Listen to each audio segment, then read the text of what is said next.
Welcome to the TCA's Year 7 lesson about Thomas Becket. You should have already completed a starter activity as part of the team's live introduction. Let's make a start on the lesson. Remember to pause the video where I ask you in order to complete the tasks.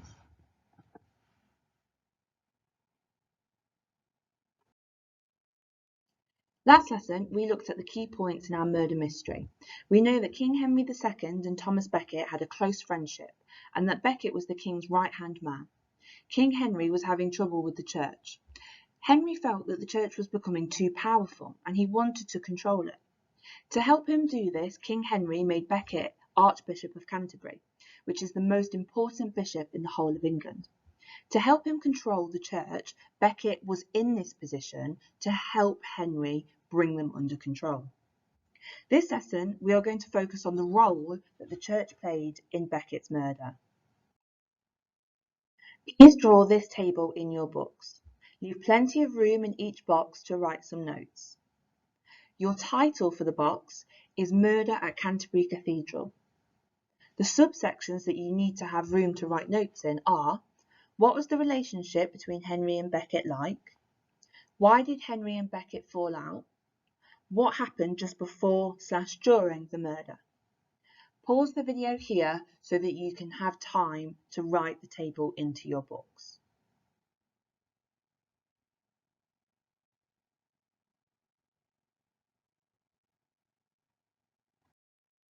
The next part of the lesson is going to be watching a documentary. The documentary will play in this video. At certain points, I will pause the video to talk to you about what has just been shown on screen. I will also give you hints at what you should be writing down in your table.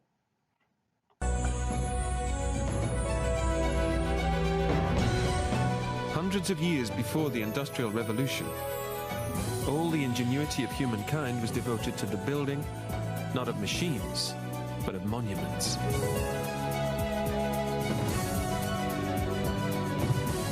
Not of bridges, roads and railways, but of cathedrals. With only primitive tools, God's architects created a glimpse of heaven on earth.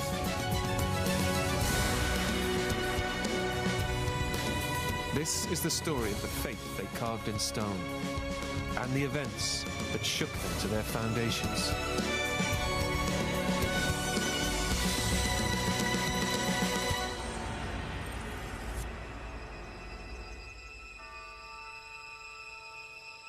Canterbury is one of the greatest cathedrals in the world, and the most important medieval building in Britain. It's been the focus of Christian worship in England for 14 centuries. Yet the cathedral of today was shaped by a series of events that happened in a single decade.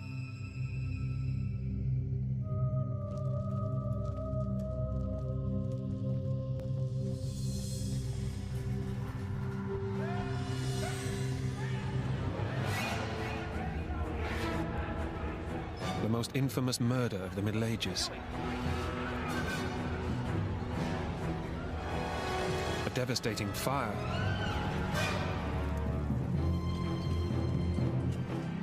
And a revolution in stone that soared to heaven, but took a bloody toll on earth.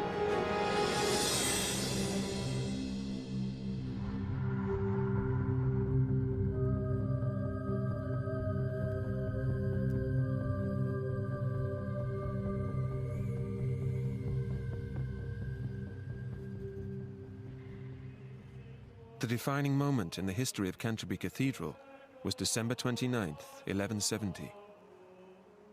It was 5 o'clock in the evening, and the monks were singing Vespers. In the cloisters, the Archbishop Thomas Becket was being urged by his followers to flee for his life. It was the final act in a conflict that had divided Christendom for almost a decade.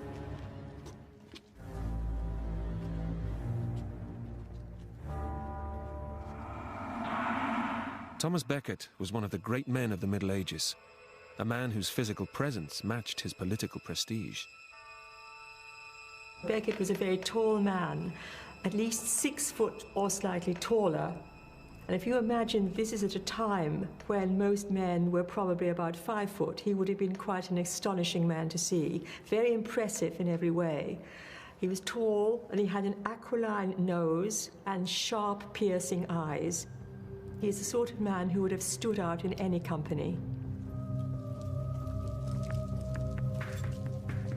How did such a man come to be fleeing for his life through the cloisters of Canterbury Cathedral?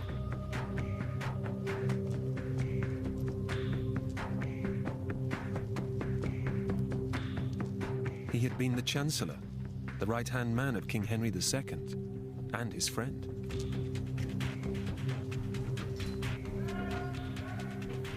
His reputation in life was that of a magnificent man, the magnificent Chancellor, if not the Iron Chancellor of the 12th century, a man who loved riches and who had become the friend of a great king. Becket was about 15 years older than the young king, and yet he was able to share with him all of the pursuits that a young man was interested in. He loved hunting, for example. He loved riding. He could ride as well as any knight. And there's evidence of the two young men sharing these pursuits together. We can use this information to add to our box about what was the relationship like between King Henry and Thomas Becket. That part of the video talks about the fact that they were really close friends. In fact, they even shared similar hobbies, such as hunting and riding. Add this to your table. When important business had been dealt with, Thomas and the king would play together, like young boys of the same age. Once they were out together, it was winter, bitterly cold, and they saw this old man dressed in rags. Becket was wearing a fine new cloak, much finer than the king's. This had not gone unnoticed. So the king says to Thomas, would it not be a great act of charity to give him a thick, warm cape to keep him warm through the winter? To which the Chancellor said, "Oh yes, my lord, of course, but you should have the honour." And the king said, "Oh no, you should be the credit of giving it to him." And so they started fighting over whose cloak would be given to the beggar. Great disturbance ensued. The king and the Chancellor pulling and pushing. At last, the Chancellor allows the king to win. And off they go with their arms around each other, laughing as if it's the best joke in the world. Never in Christian times were the two greater friends, nor more of the same mind. Again, this further shows us what Becket and Henry's relationship was like. They could argue, they could play, but at the end of the day, they were still really good friends. Add this to your box about what the relationship was like between the two. This exactly exemplifies the relationship between the king and the Chancellor. They're certainly close friends. At the same time, the king never let the Chancellor forget who was master. Henry is number one. He's a masterful young king, go-getting, and also a young man on the make. Henry would brook no dissent, but one giant hurdle stood in his way, and Canterbury was at the heart of it. Canterbury was the powerhouse of the English Church, and in the 12th century its allegiance was not to the crown, but to the Pope. A Pope who had authority over all Christians, commoner and king, even King Henry II.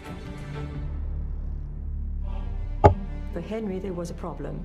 It was easy enough to impose his power over the nobility. It was not so easy with the English Church. He wanted to bring it within the ambit of his ever-widening authority, so he needed to control this church. And so, in 1170, the cathedral at Canterbury became the stage for a violent conflict between the Roman Church and the English crown, a conflict that had been brewing over several centuries. In 597 AD, Canterbury had been chosen by St. Augustine and his black-robed monks as the site of the first Christian mission from Rome to England, the pagan England of the Angles and the Saxons. The story, as I've heard it, is that some of our people were sent to Rome as slaves to Rome, And His Holiness Pope Gregory saw them in the slave market and wanted to know who these people were with their pale complexions and their golden hair. And he was told these are Angles from the place we now call England. And he looked at them and he said, "Non Angli sed Angeli," not Angles but angels. So he sent Augustine to England to convert them to the faith of Christ, and he came to Canterbury. The Angles were peacefully converted, and the church founded by St. Augustine at Canterbury became the headquarters of the new and dynamic Christian faith.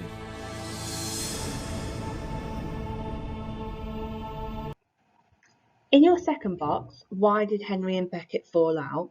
It's worth noting some things about the church.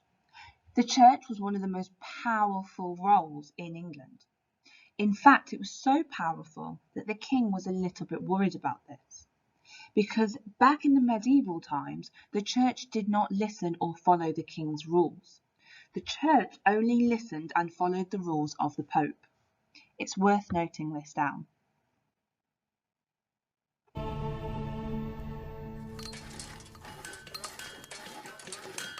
Over the next 500 years, the cathedral was enlarged by successive builders and surrounded by a great walled monastery. It became a bastion of the Roman Church in England.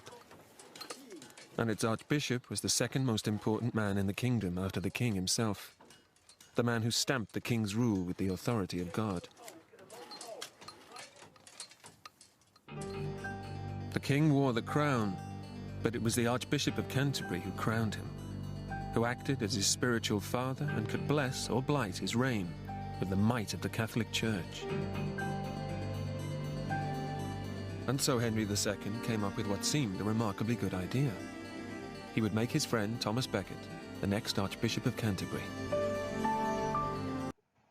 Okay, so in our second box, why did Henry and Becket fall out?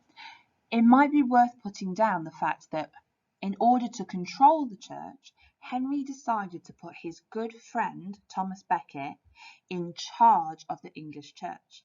That's why Henry made Becket the position of Archbishop of Canterbury. With Thomas as Chancellor and Archbishop, he hoped to solve the problem of the church in one fell swoop. In a sense, church and state would be together in Henry's pocket, if he could make it work. But everything was going to depend on the actions of Thomas Becket. And Becket said no. He couldn't serve two masters, God and the king. He would lose either his beloved Lord the King or he would lose God. For if he submitted to the command of the king in his plots against the church, what would God make of that? So he says to him, "I know my Lord King inside out. You would turn your face against me and replace your favors with the most savage hatred." But the king had his way.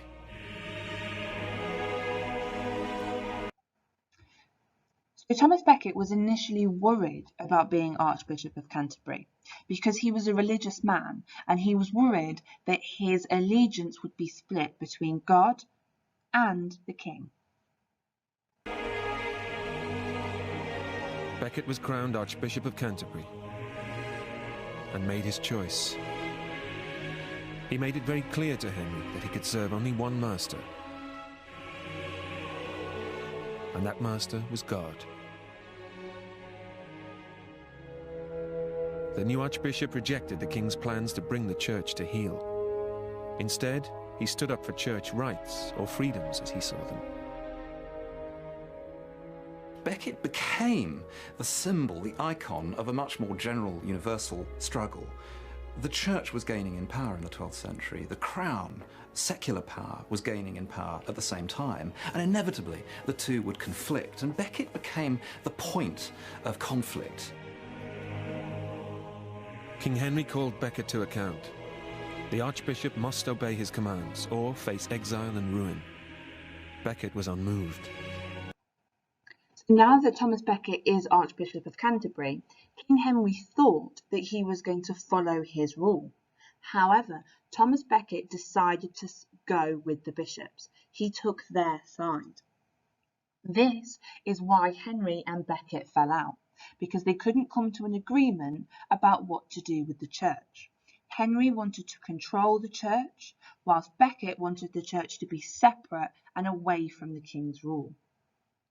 Write this in your second box on your table. Why did Henry and Becket fall out? And so he was banished, stripped of his wealth and exiled with his entire family to France.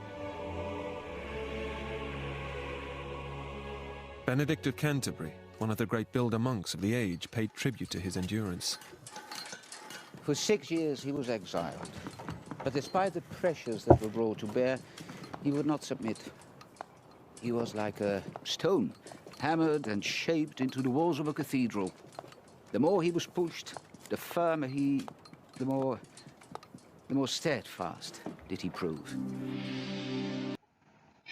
Because of the fact that Thomas Becket would not listen to Henry and went against him, the king decided to exile him for a year. He was also stripped of any money that he had and any position.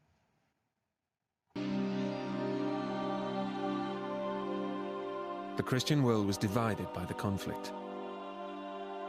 Which of the two men would be the first to crack?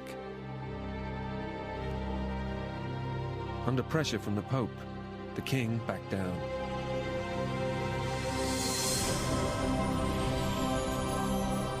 Becket returned in triumph to Canterbury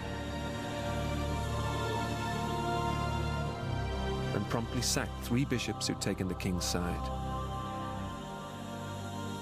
The bishops who had been excommunicated or suspended from authority went to the king. They met him probably on Christmas Day, 1170, and poured out their anger and their fury that Becket had come back and issued sentences against them. So the Pope, he is the head of the church. So anyone who is in any position that is religious, they have to listen to the Pope. The Pope orders King Henry to allow Thomas Becket back to England to end his exile, which King Henry has to do.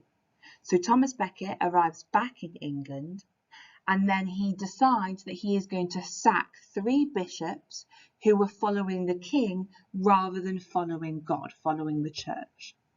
Pop this down in your last box for me, please. What happened just before/during the murder? So Thomas Becket has come back from exile and he has sacked 3 bishops who sided with the king. This next part of the video is really important in terms of establishing the events that led up to the murder. What drones have I been feeding at my cock? And at that moment, Henry loses it and cries out in great anger, "What useless drones have I been feeding in my court, who are unable to avenge the honour of their lord?" He said, "The man ate my bread. He came to my court poor and I raised him up high. And now he kicks me in the teeth. The grief goes to my heart and there's no one to avenge me." It was at that moment that 4 knights, 4 barons, apparently hearing these words, saw the opportunity to acquire favour in the king's eyes, and they swore together to go and indeed avenge the honour of their lord. So King Henry, he has got really angry at what Thomas Becket has done, the fact that Thomas Becket has sacked 3 bishops. He's also upset because he sees Thomas Becket as this person who he was such good friends with, and he says that he feels that he is responsible for him having this position of power. He says, "I gave you that position of power." Whilst King Henry is angrily saying all these things, some knights overhear what he is saying, and King Henry has said at this point that he wishes for Becket to be gone, to be rid of him. The knights overhear this and decide to do something about it. Make sure you have all that information in your last box. What happened just before/during the murder? So make sure you've got information about King Henry being angry and who overheard his anger. And so 4 of his men swore an oath to take revenge for the king's shame. Wherever they might find him, they swore they would pull out his tongue and dig his eyes out of his head. And neither church, nor altar, nor holy day would protect him. The first was Reginald Fitzurse, son of the man they call the Bear, and with all the savagery of that beast. The second, Hugh de Morville, which translates as the Village of Death. The third, William de Tracy, brave in battle but steeped in sin. The fourth, Richard le Bret, whose depravity turned him from Bret to brute. So on the 5th day of Christmas, these 4 barons of the king, with several of their men, came to Canterbury, while others surrounded the city. With Canterbury surrounded, the 4 knights and a handful of their followers rode into the Archbishop's palace. When they went to Canterbury, I think the main aim of the 4 knights was to capture the Archbishop and bring him back, probably to stand trial before the king. They took off their armor, which was the appropriate thing to do, and attempted to arrest him in his own palace. Becket refused to be arrested, partly because they had no mandate. They had no right to arrest him. They were simply 4 barons from the court.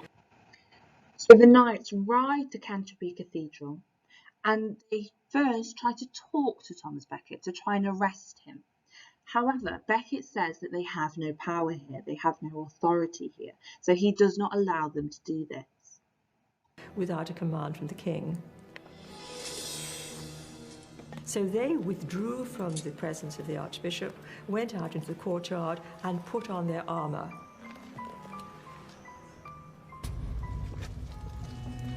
While that was happening, the men around Becket, monks and clerks, clearly had apprehensions about what would happen next, and so they dragged the Archbishop into the cathedral. But Becket was a reluctant fugitive.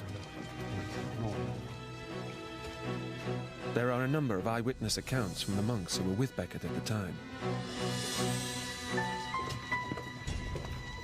Leave it.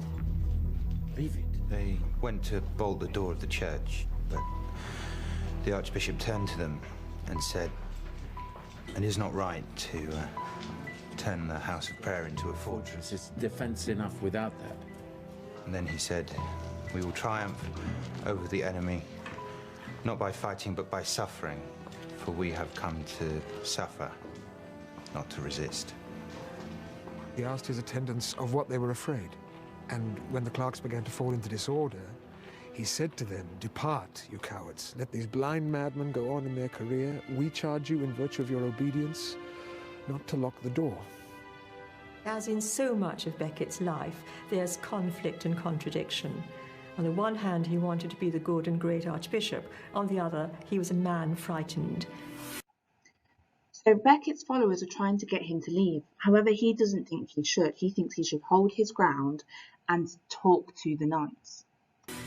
Death he could face, but there was the possibility of physical mutilation, and I'm thinking here of castration and blinding, and Thomas was certainly afraid of that.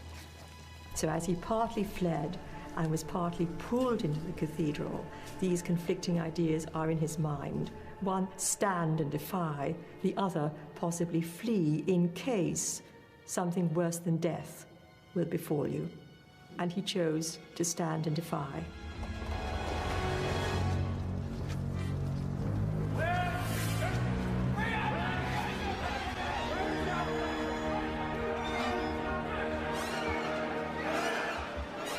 After they had rushed through the open door, they separated, Fitzurse taking to the left and the other 3 turning to the right. The Archbishop had only ascended a few steps, and he heard Fitzurse say, "Where is the Archbishop?" Hearing this, he turned on his step, and he was the first to reply.